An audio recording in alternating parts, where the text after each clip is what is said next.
Okay, so this will be the third time that I've done this video. The first time it got way too long because I had to stop and get her out of trouble and everything else. The second time it ended up long and then my computer crashed. So, now that I've restarted, I'm going to try to do this prompt thing again. Stop. Stop. I know, your hair's pretty. You don't got to play with it in the camera. So now, once again, can't do a video without her on my lap or she gets into trouble. So the first question, which I don't even have it pulled up yet, but I have the questions basically memorized by now since this will be the third time I've done this video. What characters do you play, and what species are they? I play Aisling, who's a witch. This is in alphabetical order, even. Cooper, who's a human. Isabel, who is a vampire. Liam, who's a werewolf. Mia, who is a Shar, and I hate that word because I can't hardly pronounce it. Shar.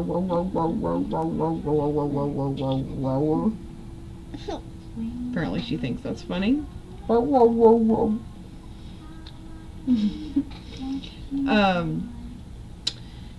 Nick, who's a vampire, obviously. She's tired. She was supposed to nap like an hour ago. I'm cutting naps out because she's not going to bed until like 11. It's cute. You think my boobs are cute? Oh, Thanks. It's coming. Alright, if you say so. It's a fleur de lis. Don't fall off my lap, please. Anyway. I know, I'm sorry I Rami cacked your ankle, my bad. Motherhood, I swear to God, I will never get this video under 20 minutes. That's my goal, under 20 minutes. Silas is a witch, and Nox is a werewolf. I'm kind of werewolf heavy. They're my thing. What are their ages, and does this age mirror their maturity level? Ash, she's 32, and it mostly reflects her maturity level. I'd say that's pretty accurate for her.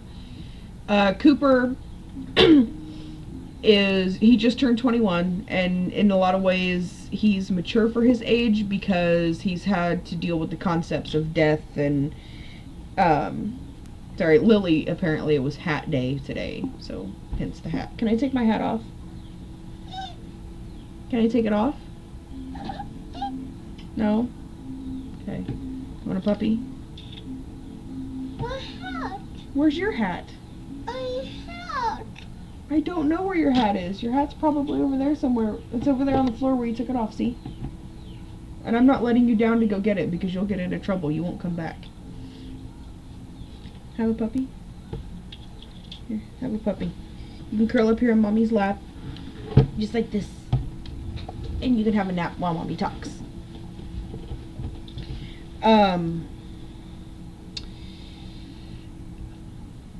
Cooper, he's had to deal with death at a way younger age than most people have to deal with it. He's had to come to terms with his own mortality. And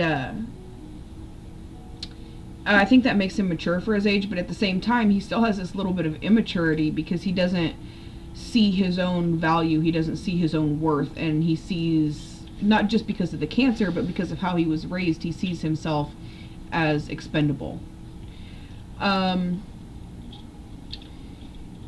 Who's next on the list? Isabel is 534, and for the most part, I would consider that to be at least mostly accurate. She's probably just a little bit immature for her age, but not to the point where I would consider her to be an immature person. Her problem is that she's like so deathly afraid of people knowing anything about her that this hat's gotta go. It's making my forehead itch. Ugh. Okay. She's so afraid of people knowing anything about her that I think that's immature of her. At the same time, she's a pretty good conversationalist. She's she knows how to carry on a conversation. You know, she's mature in that area. Um, who's next on the list? Liam. Liam, I do think is mature for his age. He's 26, and not just because of being raised in the foster care system and having to go through that stuff, but because of him just being who he is and being intuitive and, you know, kind of being quiet and observant. I think he's learned more about life than the average person. I hope you don't sleep.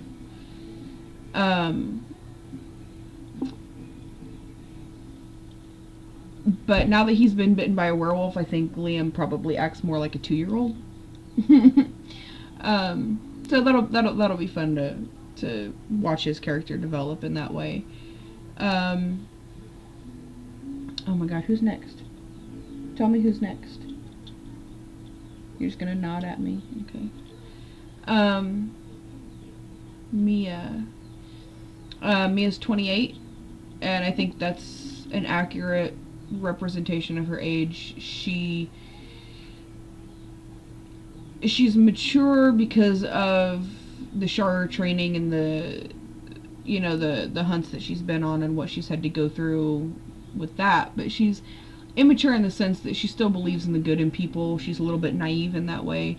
She wants to see the best in people, and she believes in like that fairy tale happily ever after kind of love. And I do think that's rather naive of her. I think it takes more than that for a relationship. Lily, so help me God.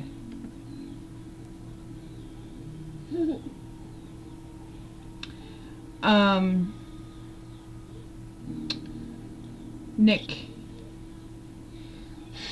is an old bastard. He's 3,328 years old, and he acts younger than that because of the ruse that he's playing as Nicholas Cole. So he does act a little bit immature for his age. Is he that immature? No. I think that he's probably one of the most accurate representations of age that I have, because when he's comfortable, when he's around people that know who he really is, when he is alone, he feels his age. He knows how old he is. He feels the weight of history. Stop squirming. If you're gonna fall asleep, fall asleep. If you're not, get the hell off me. She's all droopy-eyed. Who's next? Silas. He's 28. He has maturity in the sense that he spent 10 years secluded in the woods learning how to control himself. In that respect, I think he's more mature than most, because he can, I don't know, meditate. He knows himself well, I guess you could say.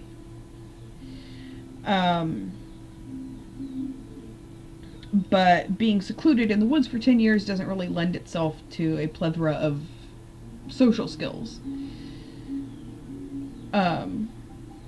She is so, like, almost asleep. I'm gonna wake her up. If she falls asleep, I'm gonna probably wake her up when the video's over. If she falls asleep. Because we're trying the no nap thing. It's going on 5 o'clock, so she's probably, like... Actually, I'm pretty sure she is like that. You see her little face. She's a little droopy.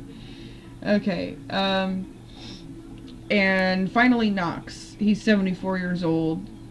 Does he act 74? Absolutely not. Not even close. He acts like a 12-year-old. A 12-year-old with a very high injection of hormones. And she's asleep. Sleepy baby.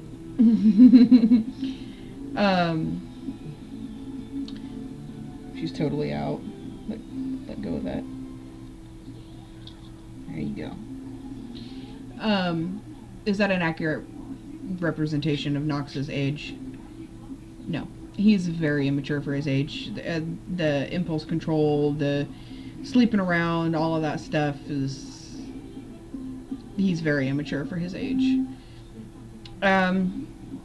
Name some of your Oh no, give a physical description of at least one character without listing the face claim. And I'm not going to tell you who I'm describing either, because most of my 7 out of 8 of my characters are blonde.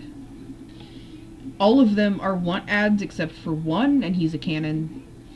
And what I have the most of is blonde boys. I have like all blonde boys. Which is funny because I normally don't go for blonde face claims. Anyway, so I'm going to describe one. He's my tallest character. He's kind of lean but muscular at the same time, but he's not bulky. He's got blue eyes. He's got kind of big eyes, big doe eyes.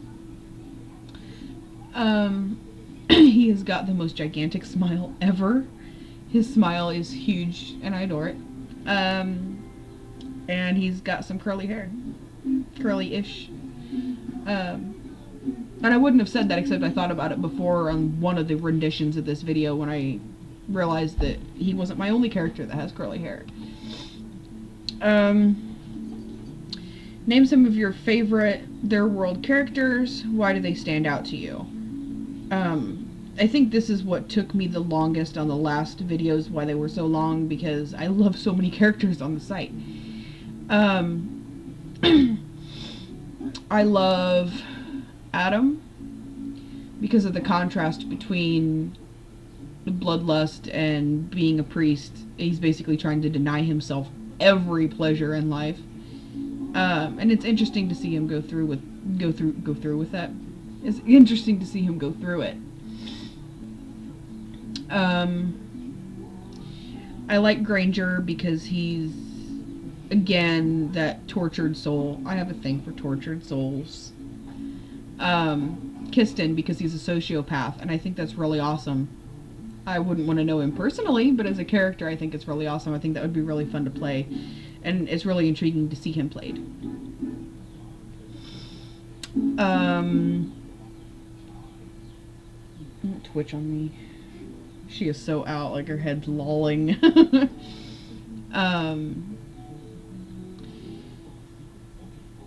I'm an Acacia fan. She's my spirit animal.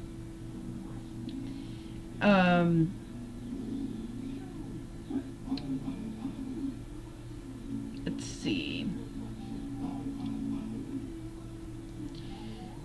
I like Kenna. And not just because I'm in a ship with her, but because she's, I think, one of those dynamic characters I like characters that are hard to pin down in just a few words. You need a longer explanation for the good ones. And she's one of them because she's so jaded. So jaded. But I think that deep down, she's still kind of this little girl at heart who's hoping for the true love, but doesn't want to let herself really hope for it because she thinks she's going to lose it. I love Axie. Reading the biography, one of the new characters that I like is Mr. Direction, Westward Wayland North. What a name. I'm just gonna start calling him that away.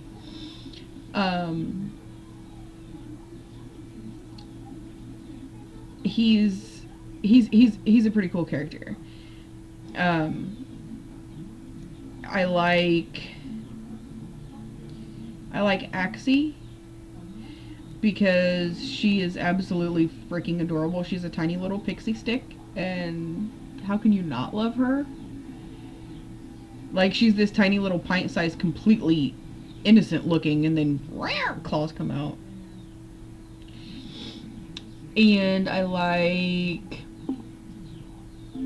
love Donovan because he's kind of spastic, and I love that about him. I adore it. I was trying to pick like one from each category. Oh, Balian. adore him. He's such a little Disney princess, and I love him. And I want to cuddle him, and I want him to make me food. Like, I would marry him in a heartbeat. Like, if he was real, I would drop everything and get married again. Name some of your favorite Their World pairings, and why do you enjoy them? Most of the ships that I like are the ships that I'm in. I sail those ships. Literally, I think I'm pretty much in love with like every ship that I'm in. I love them. But I'm trying to stick to ships that I'm not in. Acacia with everyone. I ship her with everyone. I like. Let's see, I'm trying to go through like all the characters, and I'm like, wait, who are they with again? I like Dorian and Balian together. The Ians. Dorian Boots. Let's see.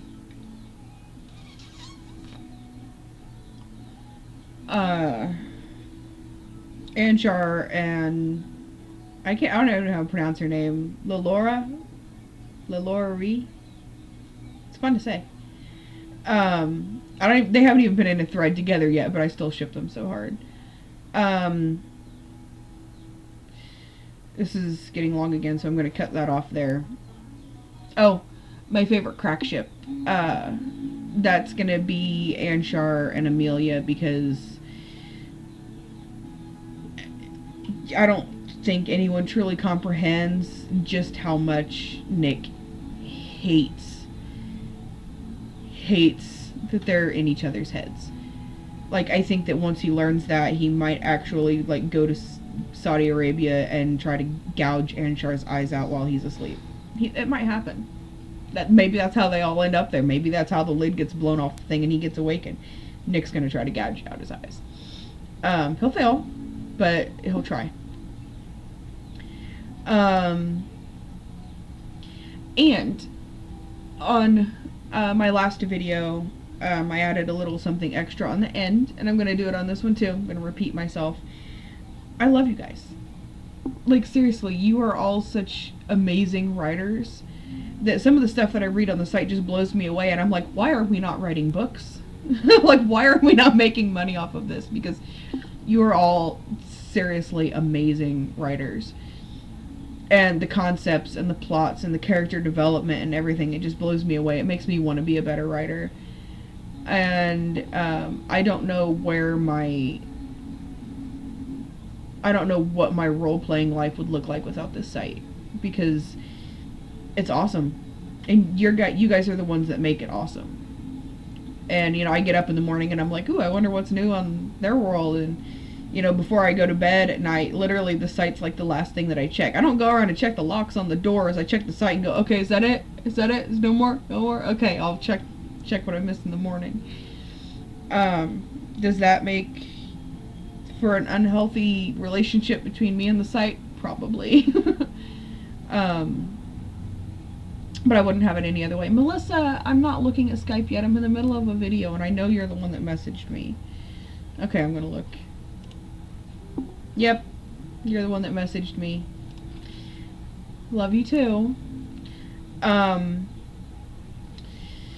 There's very little on the site that I don't love. You know, when it comes to characters and threads and just watching all the plots unravel and everything, I love it. I absolutely love it. It makes being an administrator and having to deal with stupid people worth it.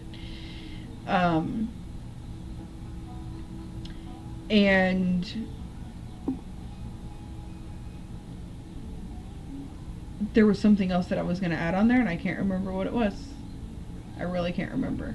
Anyway, so I'm going to wake up this little squidget now, since she decided to completely just pass out on my lap, and we're trying to cut out naps, because I actually want her to sleep tonight. You want to watch me wake her up? Ooh, that's what I could do. And I wanted it under 20 minutes. We're at 19 and a half minutes right now, so we're going to wake it up. And the binky's gone. I don't even know where it went. There it is. Okay. This thing is so asleep right now. I don't think she's waking up. Oh, just look at that little face. Okay, we're at the 20-minute mark, so I quit. Bye, guys.